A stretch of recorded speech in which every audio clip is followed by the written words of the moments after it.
A tango. And this is where that message for so long has come from, where we were saying why so many people shied away from it. We would say loving yourself is selfish. And the reason why that was a curse word is because we were taught that selfishness was not good. Mm-hmm. But you are here to experience both and to integrate both. And we have been divorced from an entire side of our soul, which is why we're not fulfilled, which is in the selfish part of ourselves, which, by the way, lands in the ego part of the consciousness, is the part of us where we get our dreams fulfilled. And this is one of the real issues to me, with spirituality, because in the past, the spiritual teachers were mostly male. Yep. But the congregation, the people that showed up to eat this, were mostly female. Yeah. And what the male in this dimension was very strong in was already selfishness. He was already receiving, because this was a male dominant world. So his message for balance was he had to learn, and what his spirit was speaking through him was how to be selfless more. And so what ended up happening was we got these messages in spirituality of, you have to run away from your ego. You've got to release it. You have to diminish it. You have to demonize it. But you were speaking to people who came in already strong and being love. Mm-hmm. They were weak in being loved. Yes. So but they were teaching women, is what you be clear. Teaching women. Women. Women in empaths. Sacrifice. And right. even in new thought, even in metaphysics. Right.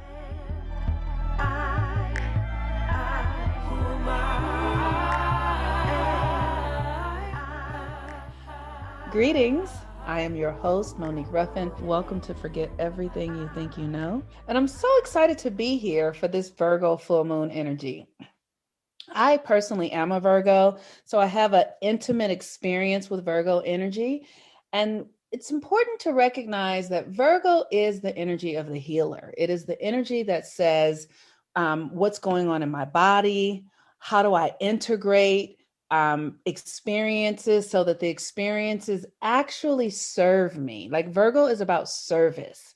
What serves, what doesn't serve. Virgo governs the lower intestines in our body. And so when we think about that, the lower intestines is where the body takes the nutrients that work and releases the waste that doesn't work. So if you think about this Virgo energy, just think about the people in your life that you might know that are Virgos. They have a tendency, we get a bad rap, we have a tendency to be hypercritical. We have a tendency to look for perfection. We have a tendency to be very precise in our thinking because the desire is to improve. That is the desire of Virgo, to make ourselves better than we were. And as we are in this conversation about forgetting everything we think you know, my intention always for all people, but especially for Black American people, or people who consider themselves African American, or people who have come, who are descendants of those who came from the continent of Africa back in 1619 and who have been here for the last 400 years, my desire is for us to be having new conversations, to forget everything we think we know, everything we've done up till now. Maybe that, for me, that was Christianity. For me, that was believing that I needed a partner in order to secure myself, to feel safe in the world. That was believing that I needed a government to sort of give me rules and regulations of how to live my life. And now I'm asking, how can I be new? How can I forget the ways that I have been indoctrinated and conditioned in being and take on new ways for a new age? Not because the old things are wrong, because they serve their purpose, but really just understanding we're just in a new energetic frequency. And that's why I use astrology to help us understand that energy changes and we are evolving as human beings. So the intention of Forget Everything You Think You Know for this month, for the Virgo full moon, we want to come into a conversation about healing, transformation through the body, through the mind, through the spirit, through service to ourselves and to others. But the beauty of today is that I have Jerome Braggs with us, who is a self-love expert. So really, we're about to have a conversation about self-love, what it really is, and forget all that stuff you thought you knew about self-love, because none of that is accurate anymore. None of it is accurate anymore. So welcome, Jerome. How are you? I am really well. I'm really excited to be here. I've always loved being anywhere in your presence and having conversations with you. So I'm excited and honored to be here. Oh, thank you so much. That means a lot coming from you because I feel the very same way about you. So thank you. This is a show that is anchored in astrology. Okay. And I know everyone is not into their astrology, and that might be something that's true for you. So tell me, what's your astrology? Do you know? So I am a Pisces. Mm-hmm. That's probably been the governing awareness of my astrology mostly. Yeah. As far as that, and that's been very as much as I know about it, Pisces and the characteristics and some of the challenges, and also what happens when a Pisces integrates and it heals. That's been very much my journey. Very much into the aspects of mysticism and spirituality, but also my awareness of it in my journey, but also in being aware of other Pisces, working with other Pisces, being in relationship with other Pisces. I really think we are the super empaths of the zodiac. Not that other zodiac signs are not also empaths, because I believe that very strongly. But I think Pisces is kind of the hyper empath. And so because of that, some of my challenges have been around speaking up for myself, not putting everybody else's, because an empath is very caring, very heart-centered, and very collective minded, more than individual minded. And so my journey has had to be, since we're talking about self-love today, is really about loving the self, being more selfish than selfless. And that is kind of the, from what I have experienced, it's kind of the collective journey of Pisces. Is the mysticism and then the journey into really owning your selfishness and not always showing up in the world from selflessness. Whew. Okay, you have said so much in 30 seconds that I am buzzing. So before we come to this conversation around selfish and selfless, please tell our audience your story just quickly so that they understand why you are an expert in this area of healing, of empathic wisdom, and why you do what you do.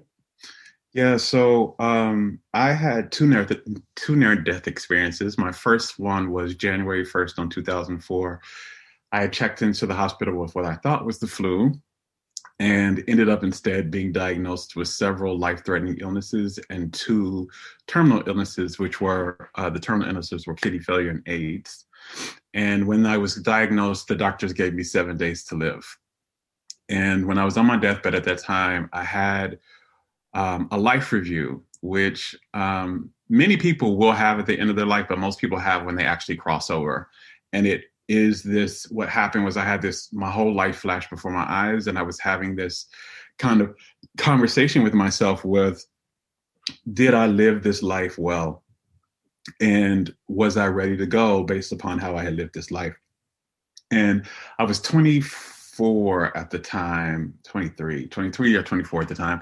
And it wasn't so much about me being young that was the shock in this life review. The shock was, I had lived so much of my life suppressed. I had lived so much of my life unhappy, unfulfilled, and ashamed. And I hadn't lived my life. I hadn't lived Jerome. I had always been something else. And so I decided I didn't want to die, and because I didn't want to die like that. I wasn't afraid of death, but I was very saddened by the fact that if I died at that moment, all I would have was regrets. Mm. And so I did everything I knew about I was a student of the law of attraction big time at that time. So I threw everything I knew about the law of attraction at my situation, and I was able to heal my body within 3 months. And I was being called a miracle child, and the doctors were like, "This is amazing." You know, there was no more HIV in my system. My kidneys were back to fully functioning. I was on dialysis, and they had taken me off of dialysis.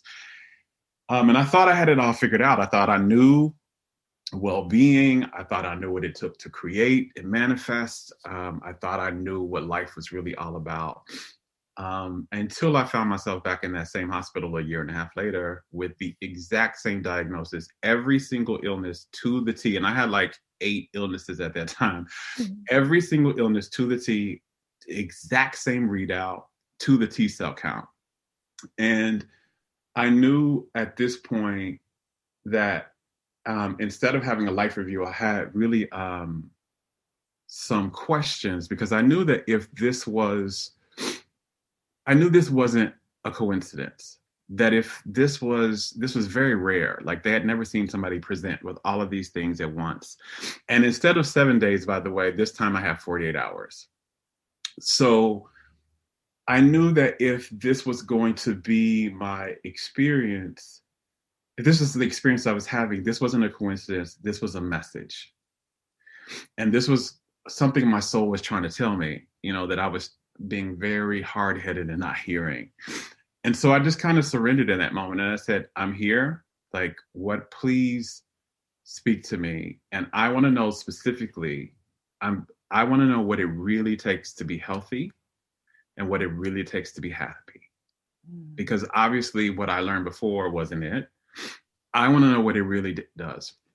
And that's when I had what many people will call a near-death experience. Now, nobody was actually in the room to be able to record this, so I don't really call it a near-death experience, because usually when people have a near-death experience, there's a doctor or somebody in the room that can say this person flatlined, or there was nobody else in the room because they had gone to try, and I was getting prepped for an emergency surgery.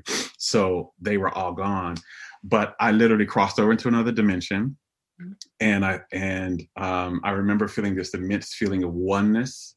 Like I was meaning I was everything. Like I was the bed, I was the drip, I was the wall, I was the light coming, I was everything.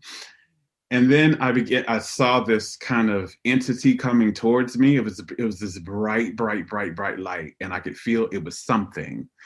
And as it came toward me, it started to speak. And I remember when it spoke, I was like, "Oh, that's me. Like that's me. That's my higher self. That's the real me." And it came, and I felt this unbelievable amount of well-being and love.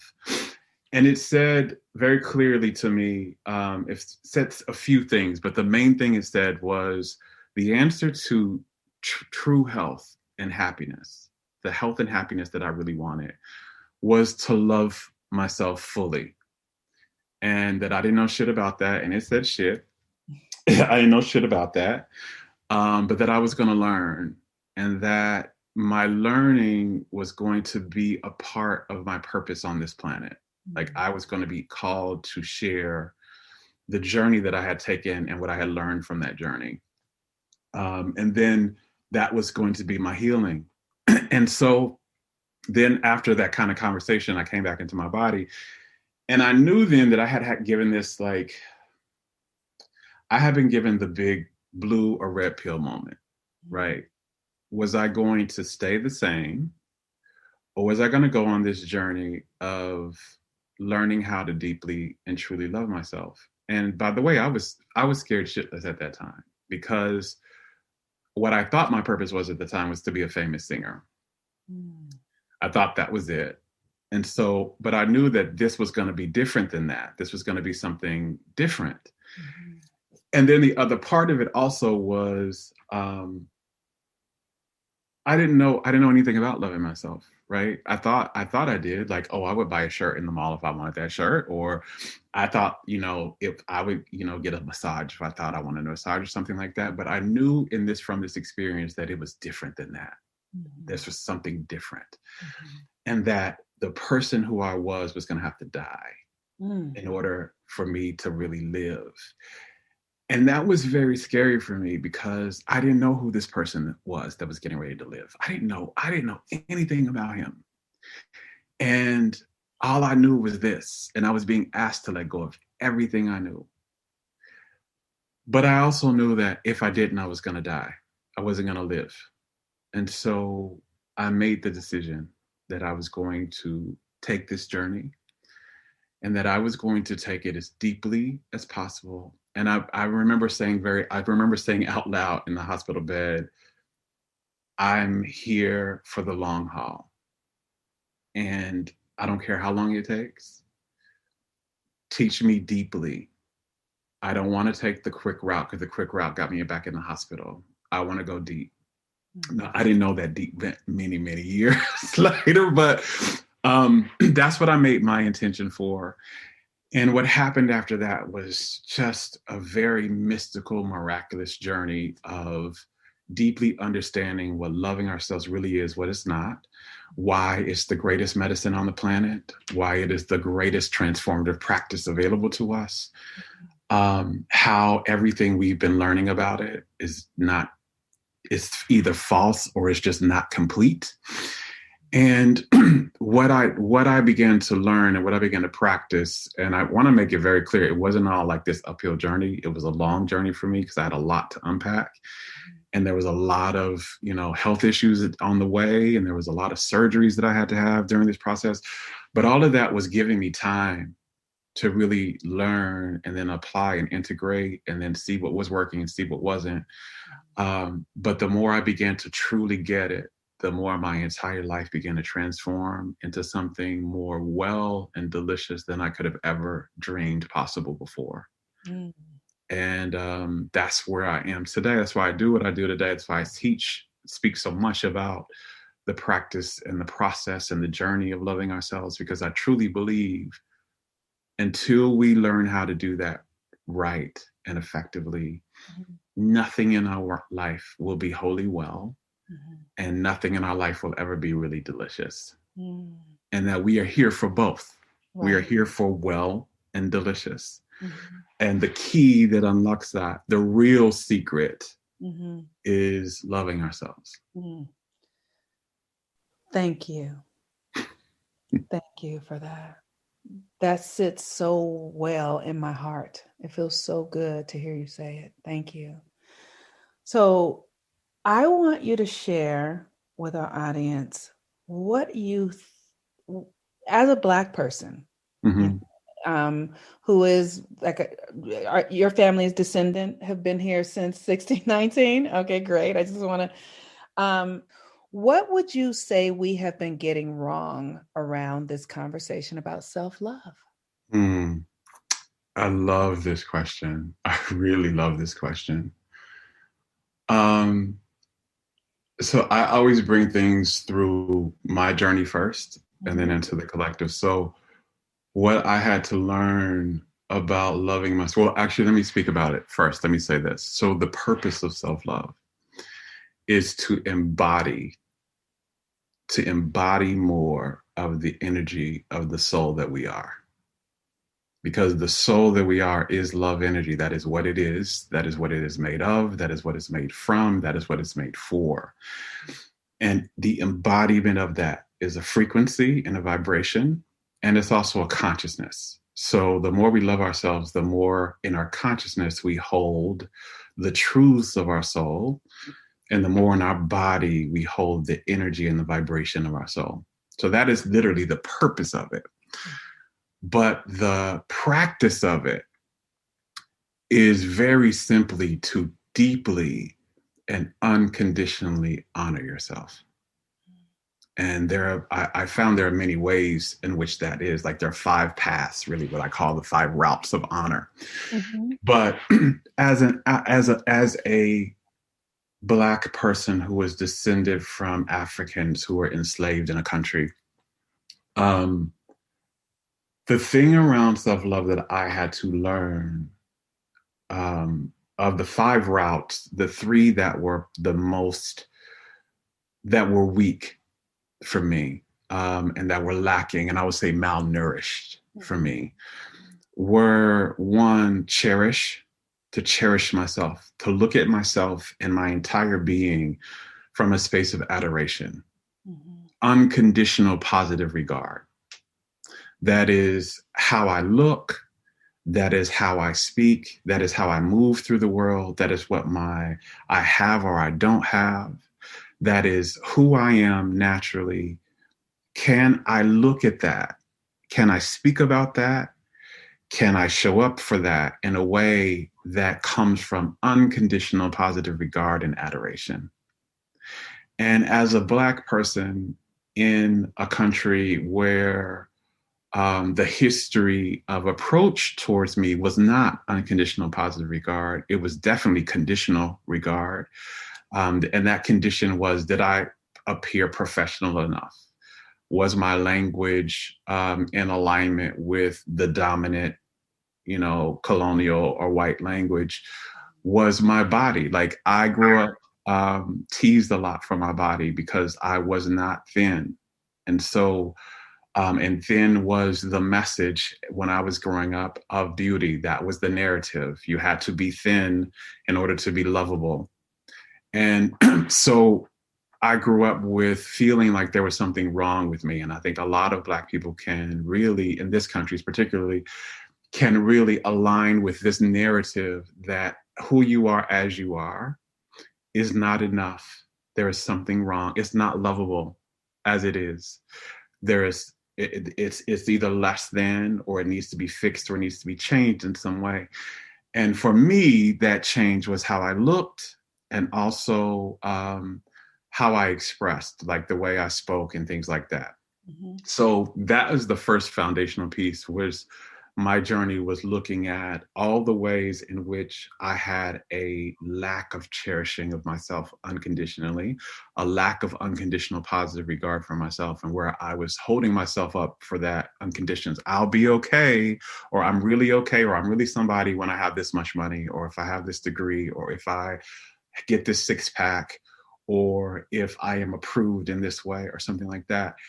And really learning to be with myself and love myself and look at myself through the eyes of love, whether or not they do or not, whether or not I meet these requirements or these systems. Can I feel enough no matter what?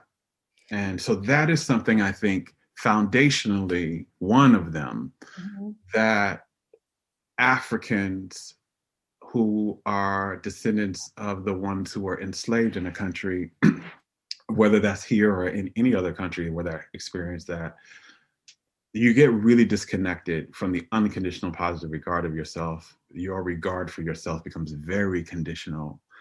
And the thing about that, those conditions, is they're really hard to meet, and you can never meet them at all times. So you'll never be in a space where you're out. So then you begin on the rat race of self-improvement. You begin in the rat race of perfectionism, and you begin into the rat race of editing yourself consistently, editing and suppressing yourself consistently. And I'll talk about suppression in the next one, but editing and suppressing yourself in order to receive external approval because you do not have internal acceptance.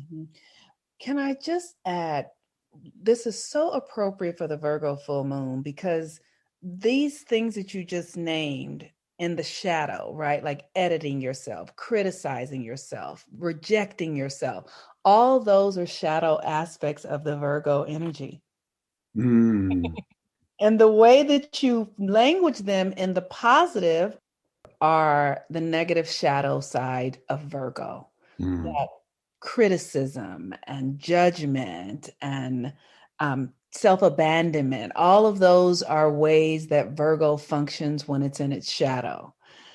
And these other things that you're saying about just accepting and self-love and all of that, that's Virgo when it's in the positive. So I really appreciate your perspective on it.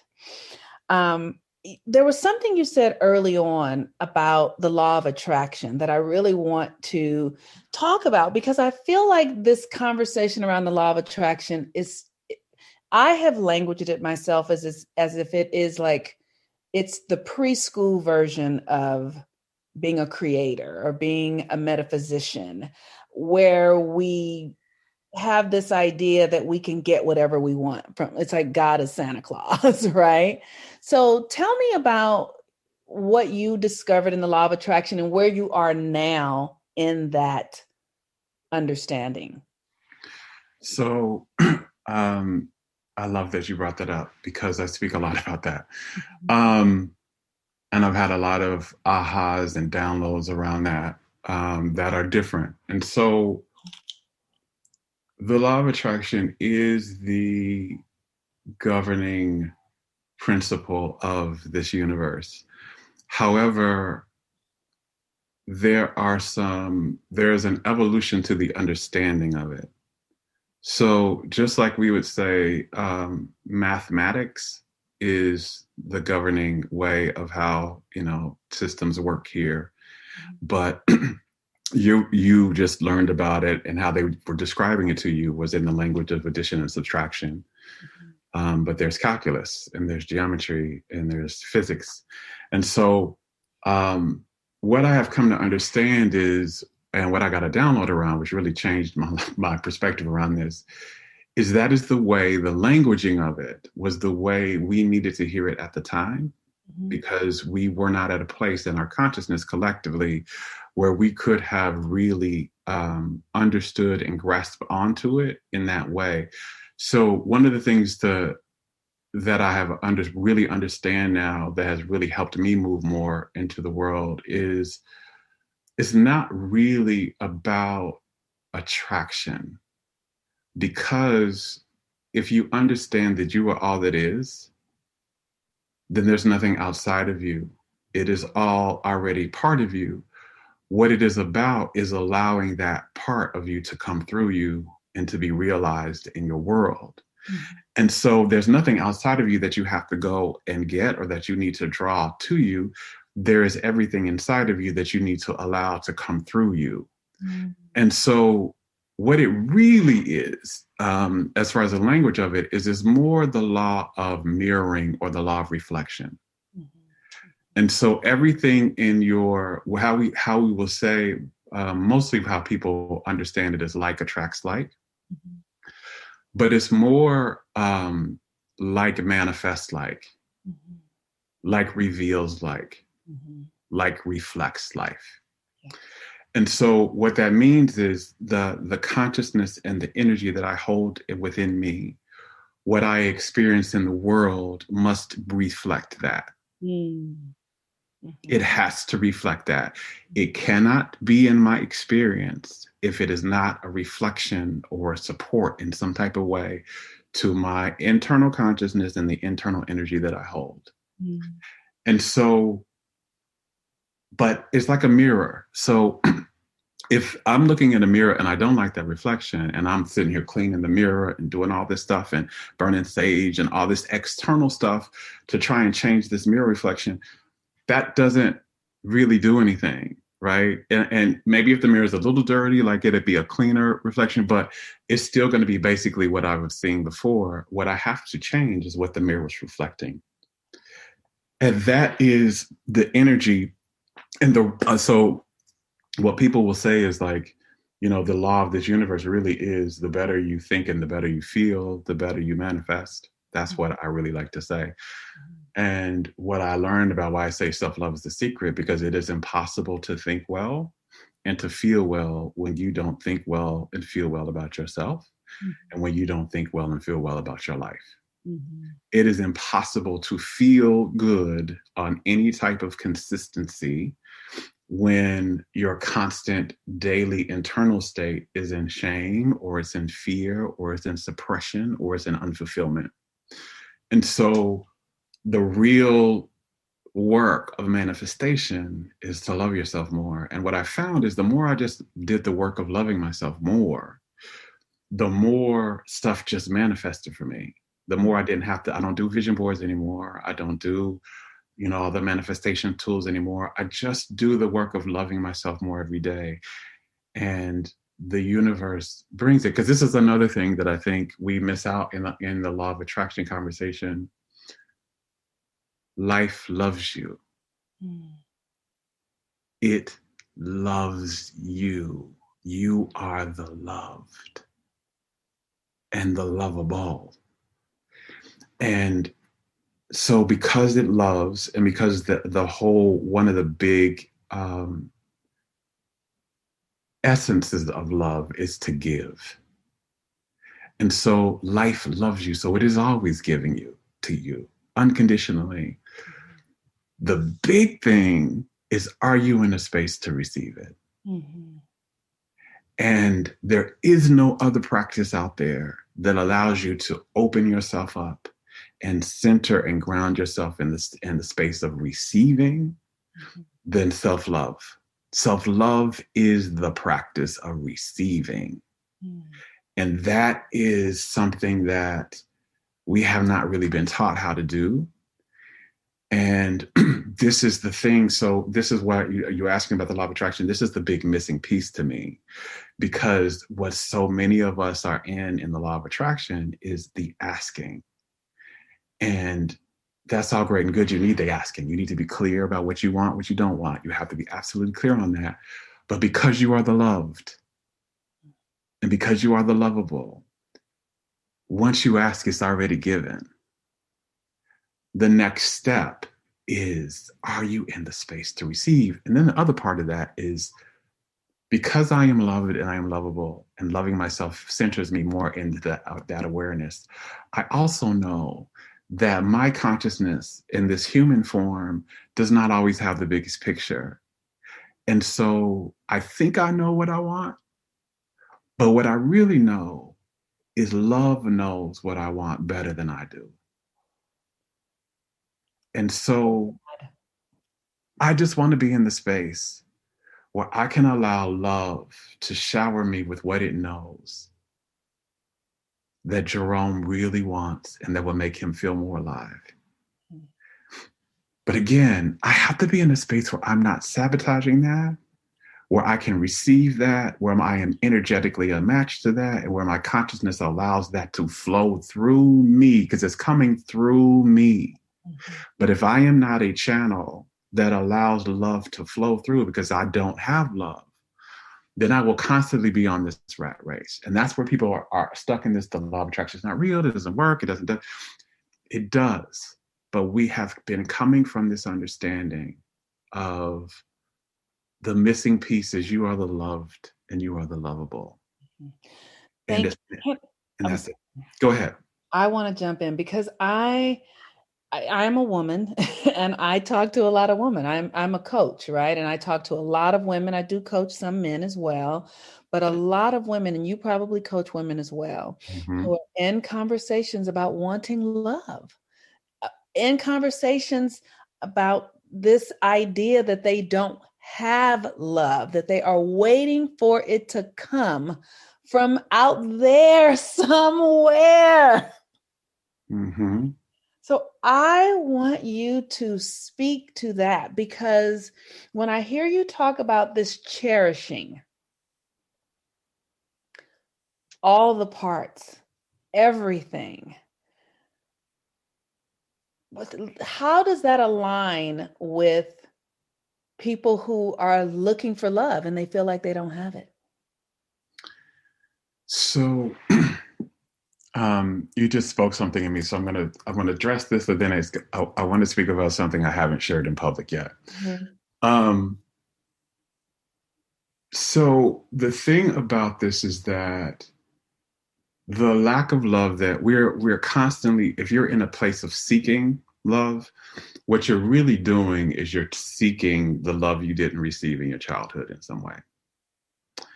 And love meaning the acceptance or the appreciation or the freedom to be, or the freedom to pursue what you really want.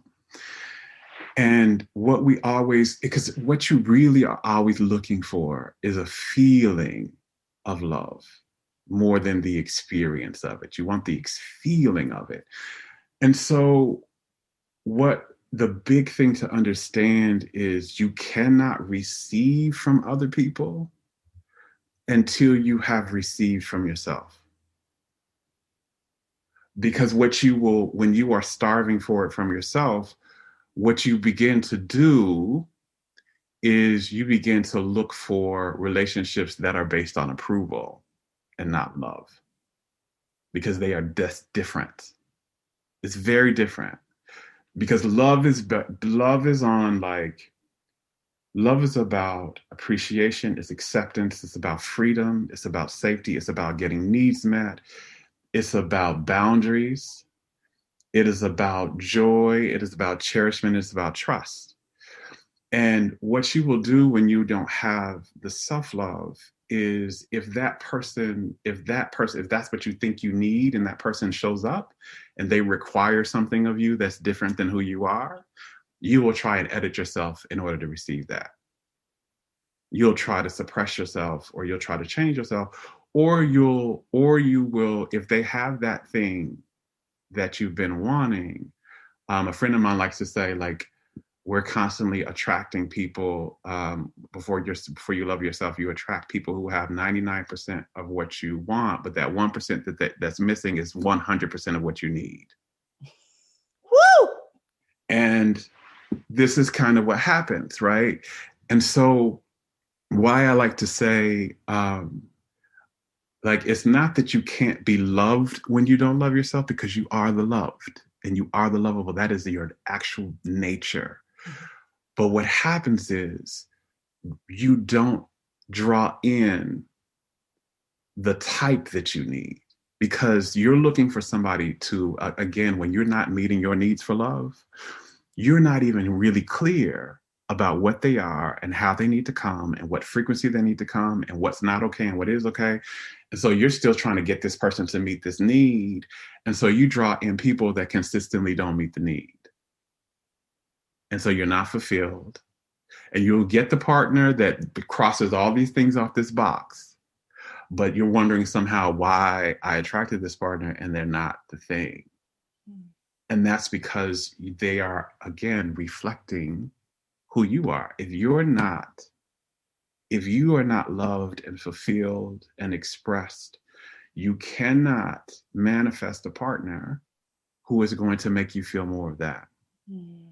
You have to feel that whoever you manifest is going to make you feel more of how you already feel. Yes, yes, yes.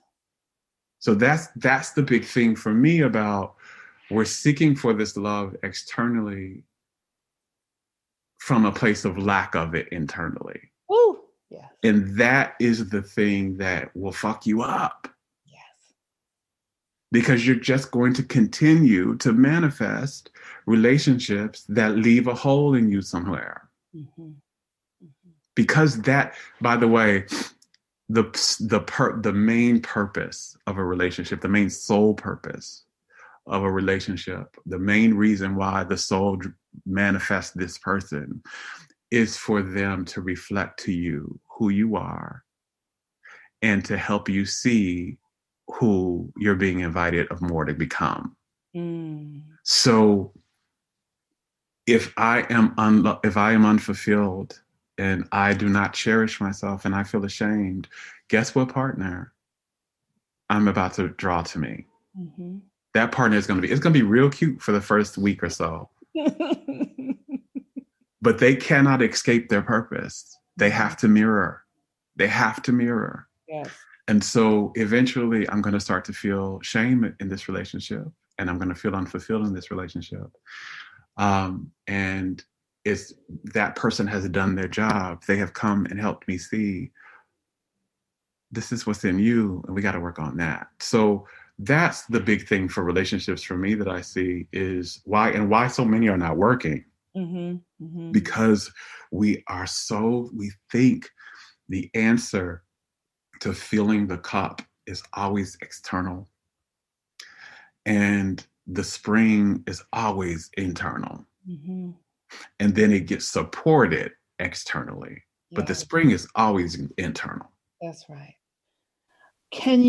Let's go back now to this selfishness opposed to selflessness, because Yes. that just rang like a chorus in my ears. And you are a famous singer.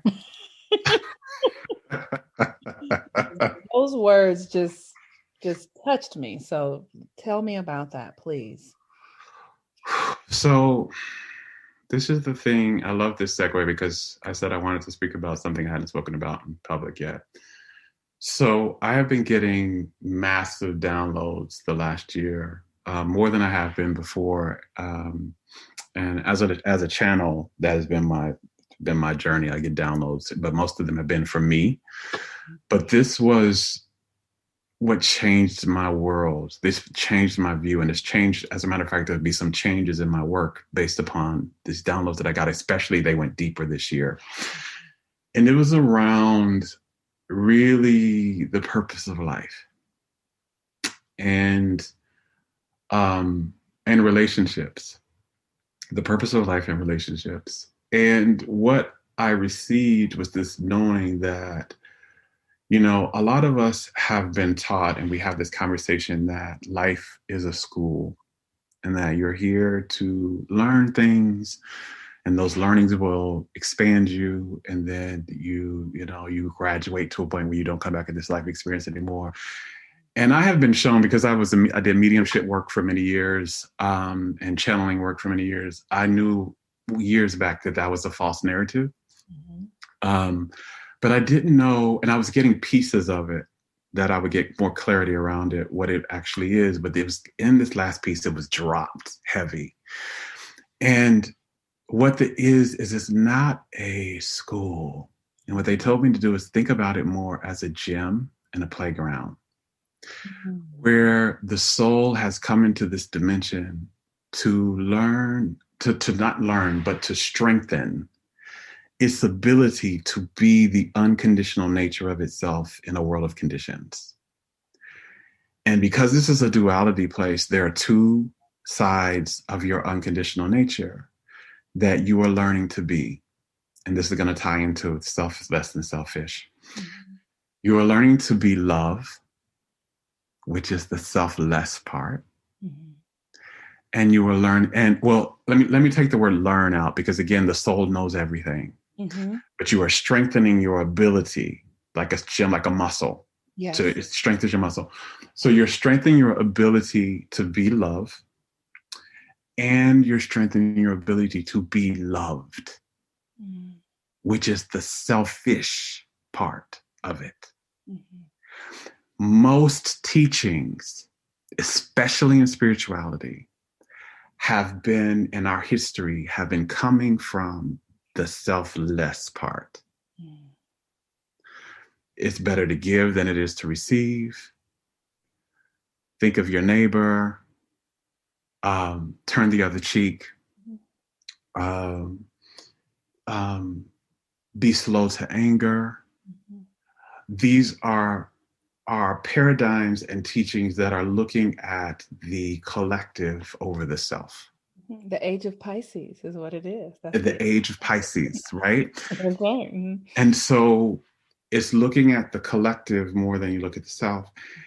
And what's ended up happening is we have become tremendously imbalanced, because you're here to be both. So what ends up happening is we learn a lot about how to give, but we haven't learned anything about how to receive. And the receiving is the selfish. Can I put myself, can I prioritize my needs over others? Can I fill my cup first before I show up and pour into somebody else's? What is it that I actually want over what my culture wants, what my family wants, what my religion wants, what my partner wants? What is it that I need in order to feel fulfilled, instead of what they're telling me I should be doing? How do I need to be expressed, instead of thinking about what's okay here in the space for everybody else? And this is where that message for so long has come from, where we were saying why so many people shied away from it. We would say, loving yourself is selfish. And the reason why that was a curse word is because we were taught that selfishness was not good. Mm-hmm. But you are here to experience both and to integrate both. And we have been divorced from an entire side of our soul, which is why we're not fulfilled, which is in the selfish part of ourselves, which, by the way, lands in the ego part of the consciousness, is the part of us where we get our dreams fulfilled, where we get our needs met, where we receive and we're not always showing up giving out. And this is one of the real issues to me, with spirituality, because in the past, the spiritual teachers were mostly male. Yep.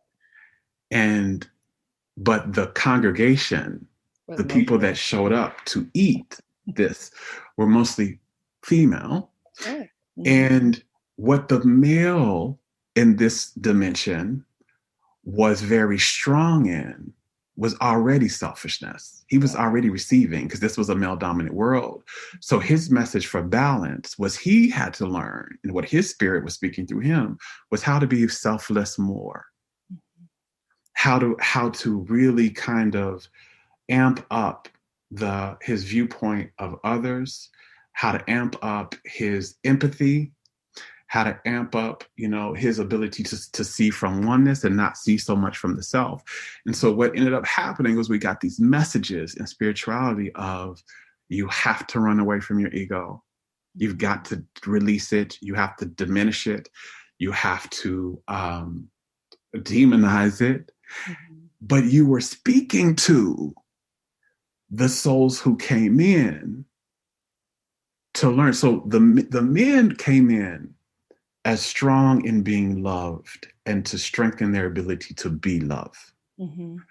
They were teaching people who came in already strong and being love. Mm-hmm. They were weak in being loved. Yes. But they were teaching women, is what, to be clear. Teaching women. Women and empaths. That's right. Women were the church was filled with Black women. Filled. And they were telling them to sacrifice themselves. Sacrifice. That's and right. even in new thought, even That's in metaphysics, right. this message is because it's coming from, again, what I got was the download is the ones who were already strong in receiving. Of course, I'm the one who already feels loved, so I can show up now. And so they're giving the message, right? Right. To all these people, and that's not the message. To all these women. To all these women. To all these women, yes. And it's all these women. Right. Right. And also gay men. That's right. I'll speak this very clear, because that is who were very drawn to this message, because that was very in alignment with how they naturally already are. They are naturally other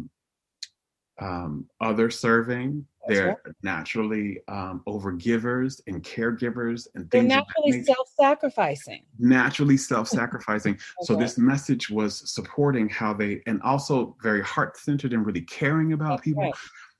But what they were very weak in was being loved. Okay. I was receiving, asking for what we need. I grew up in these churches. These are the churches I grew up in. My grandfather was that person. I grew up in a church where my grandfather was the minister, and he taught this message you're talking about. I grew up in a family where I was told that I was selfish for wanting to take care of myself. I was told that it was wrong for me to put myself first. And I know most Black women are that way, and most gay men. So I hear exactly what you're saying. Yeah. So these are the souls, looking at the overarching, I've in my journey, as my intuitive gifts opened up, I began to see, the soul chooses skin color, it chooses demographics, it chooses geography. based upon what it wants to strengthen and what that particular experience is going to allow it to do. And so I really, really believe, because you asked me this question in the beginning, so I want to tie it back in. I really believe the challenge for Black Americans specifically is that they are asking, as far as it goes to self-love, is being loved. We have a PhD in being love. We know what that is. We know how to give. We know how to serve. We know how to hold your well-being in our consciousness along with ours, so that what happens, what we do, I mean, think about the things that we say, like that it's grounded in our culture. Like, I remember as a kid, my family used to tell me all the time, you need to be very mindful of what you do out in the world, because what you do does not just serve and affect you, it affects all of us. That is a very selfless, that's right, and loving thing, because I'm thinking about your well-being as I'm thinking about mine. That's right? We have all of these messages, but the messages we don't get is, what is your calling and dream? How do you fulfill that? That, again, that you can manifest what you really want, and you can ask for it and receive it.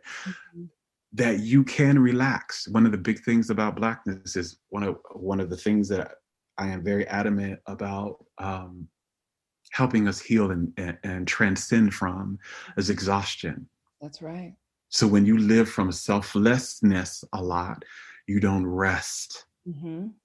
You don't have a good relationship, relaxation. You feel guilty with sitting down and taking time and not doing anything. I can't tell you how many women I coach that have the disease to please and the disease of being busy. I literally am like, take the word busy out of your vocabulary. Take it out. That's not even, if you look at how, if you want to look at, and I sit on the fence with this because I know the soul is very intentional with where it comes. So I do talk about ancestry, but also what's here for you now. But if you look at our ancestry, we came from a people that did not hustle, that did not, if you even look at the indigenous, even bush people of Africa, and also I come from, I'm also Native American, so the villages in Native America, there is a relaxation, there is a nap, and sleeping every day. There's not taking so much on. There is not overwhelm. There is not, and also you existed in tribe. So you weren't the one doing everything all by yourself. There was support, which is also receiving, by the way. That's right. Support is receiving. So, but we've been divorced from these things in this culture, this idea of high levels of support, this idea of high levels of leisure and relaxation, and this idea of putting self before the collective, like showing up with a full cup so that I have the energy, I have the emotional stability, I have the time to serve in a way where I'm not serving from, by the way, when we serve from obligation and responsibility, which is what most of us serve from. Yes. When we serve from obligation and responsibility, what you show up with is the energy of resentment, and you cord the person that you're serving with, and you are sending them energy of resentment over this cord. And it's why people who, and it's why why people who are showing up to serve, you may even feel that you don't even know why you don't really care for them, but you don't. It's because the energy that they're sending, they're trying to be nice, but because nice meant they didn't get their needs met. And I lived an entire life like this. So showing up for others, not getting my needs met, there's resentment under there. There is also a drain. And also when you're drained, by the way, so just to get into the energetics of stuff, when you're drained and you're depleted of what you need and you show up in relationship with other people, again, you cord them and you try to steal energy. And this is a parasitic relationship that happens subconsciously because you have to have energy to live. And if you're not getting it yourself, you're going to try and get it from the people around you. And this is also why people we'll say, I don't know why, but this person feels draining to me. But people have vampiric experiences. They have vampiric, parasitic experiences, and you're not, because that's really what a vampire is. It's a parasite. That's right. And so that's what needing you to be my sustenance, because I don't know how to get sustenance on my own. Mm-hmm. And that is what ends up happening. That's not what you consciously do when you show up in that space. Right. It's not but it happens on a subconscious energy level because you have to eat. That's right. That's right.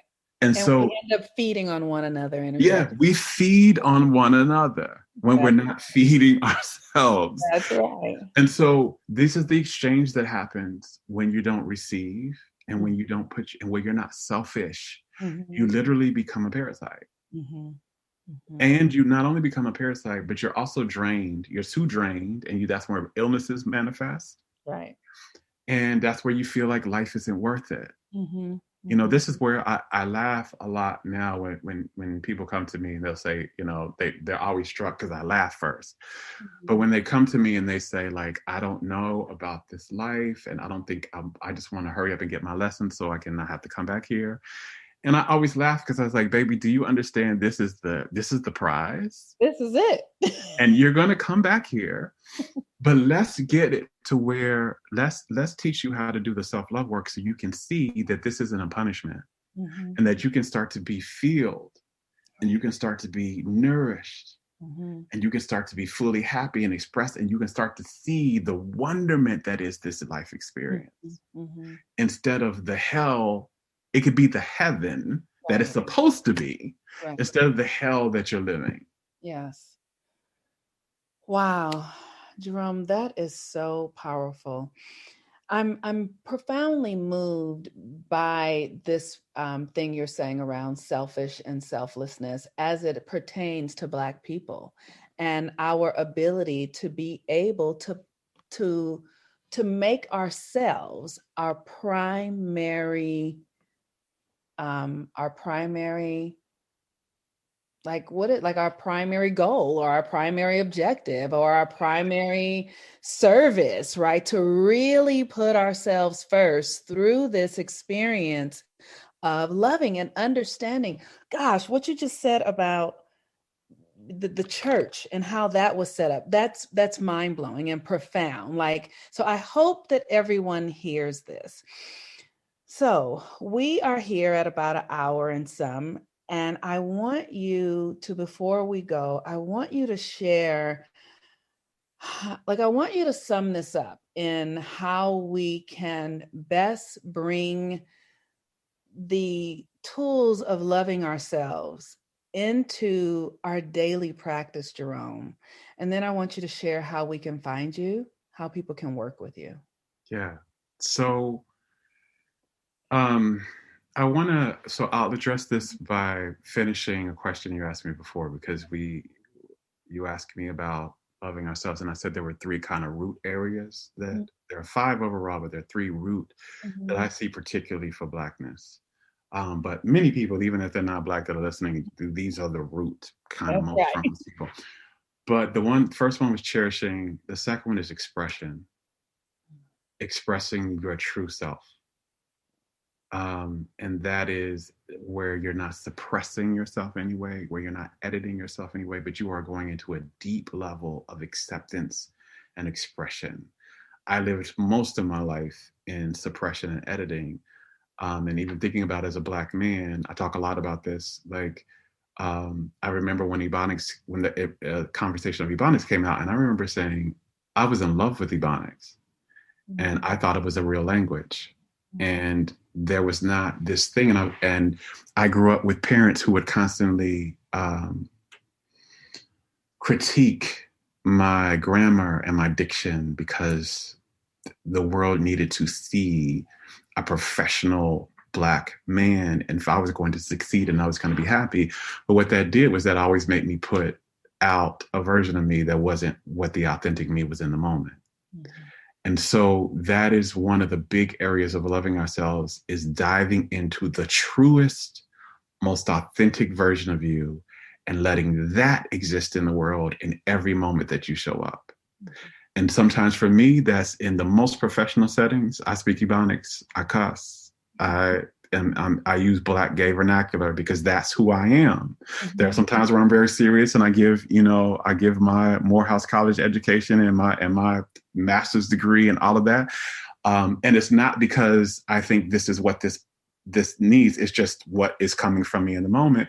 But in that very same conversation, I may say, yes, ma'am, Miss Thing, or I may cuss and say shit, as I've cussed in this particular interview, because that's who I am.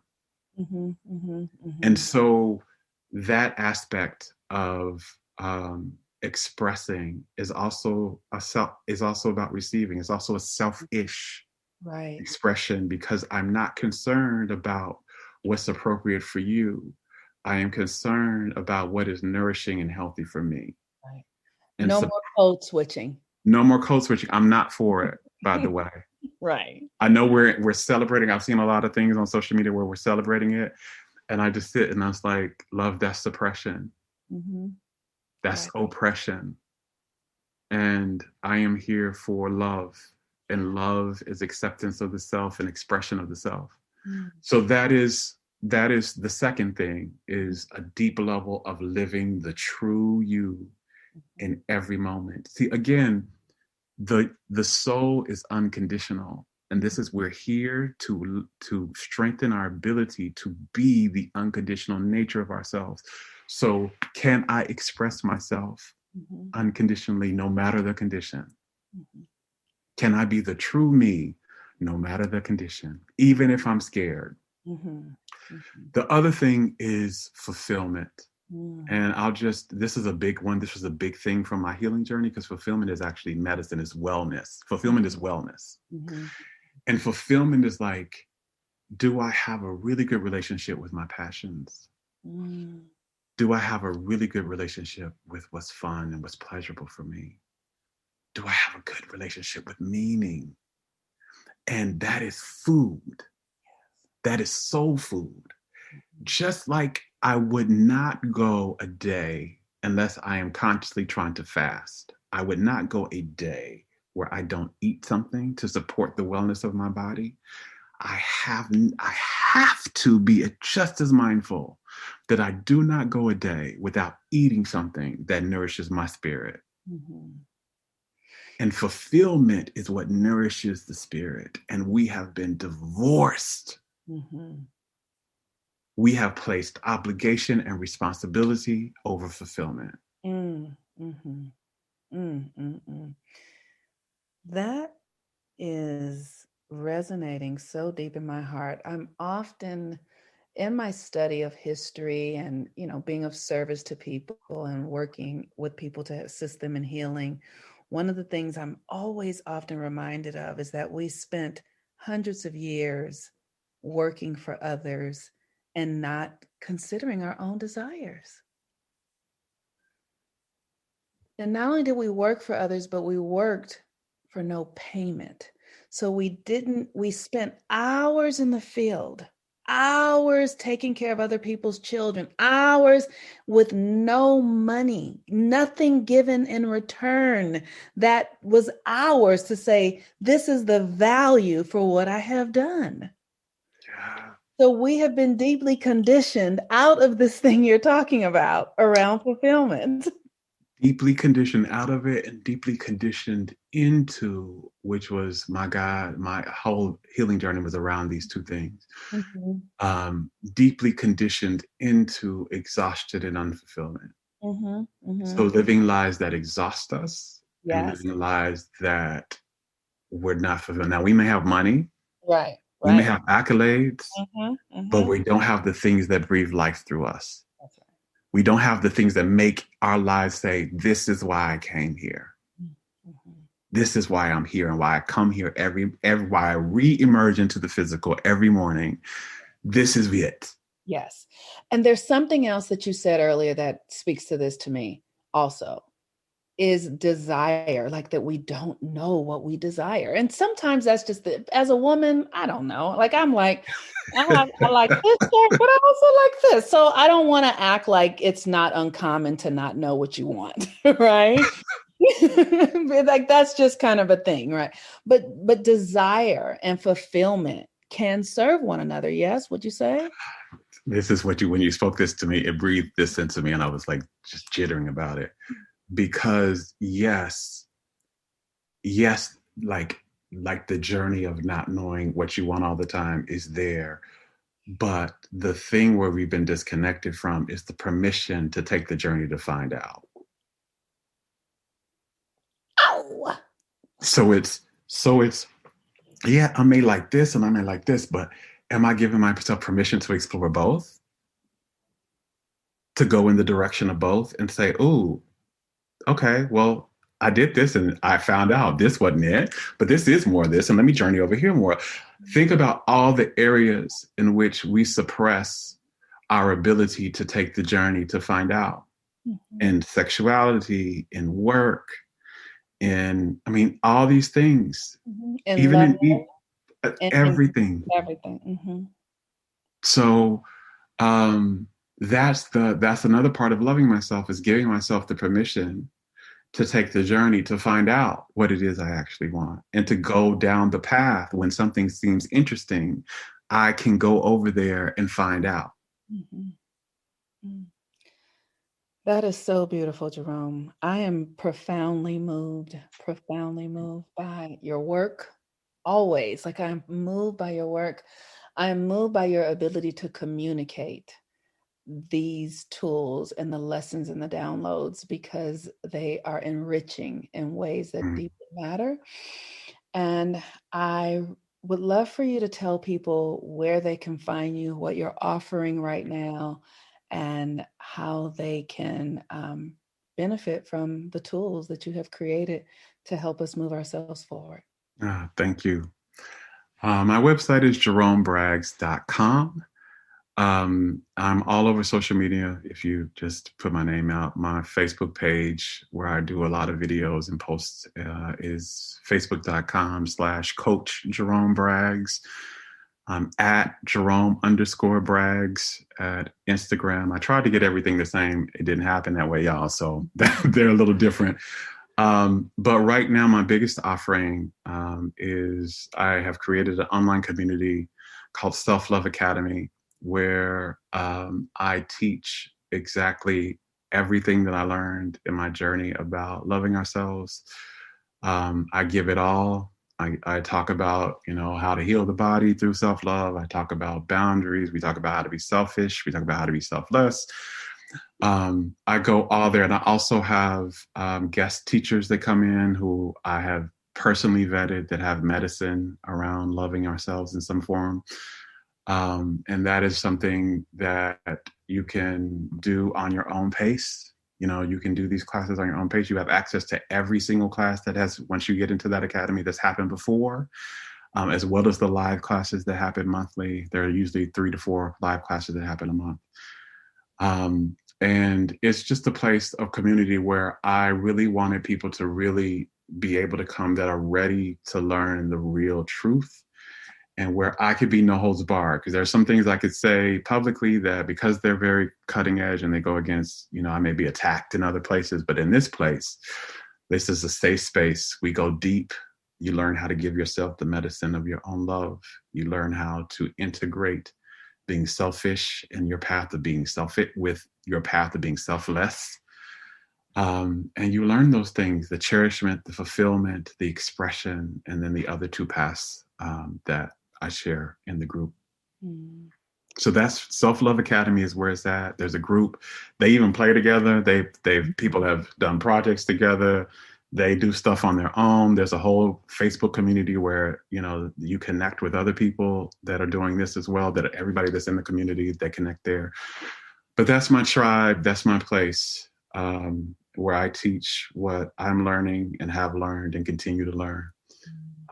To help people experience more delicious levels of wellness and well-being that happen when we practice self-love. Well, thank you so much. Thank you for joining us on this Virgo full moon. Virgo full moon is about medicine and healing, and you delivered medicine and healing like you always do. I am not surprised at all. I am deeply moved by your work. I pray that people who are listening go check you out, spend some time with you, follow him on social media, follow him on all of his networks, because his wisdom is heavenly. It is heavenly. And I appreciate you. So I am the Moon Mama. Thank you for being here with us today. Please go check out MoniqueRuffin.com. Go check out the classes that I am offering, the 13 Moons Initiation, Rebirthing the Authentic Self, and currently Mercury retrograde through Aquarius. We are looking at how we can embody our authentic selves in a much more profound way, which is exactly the only thing that is going on the planet right now. Peace and blessings, everyone. I love you. Have a beautiful day.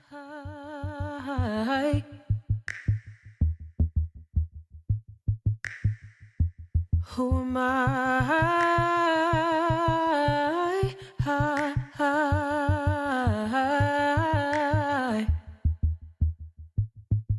And I wish that you knew. You sleep in the bed with both your shoes. We listen to jazz in the living room.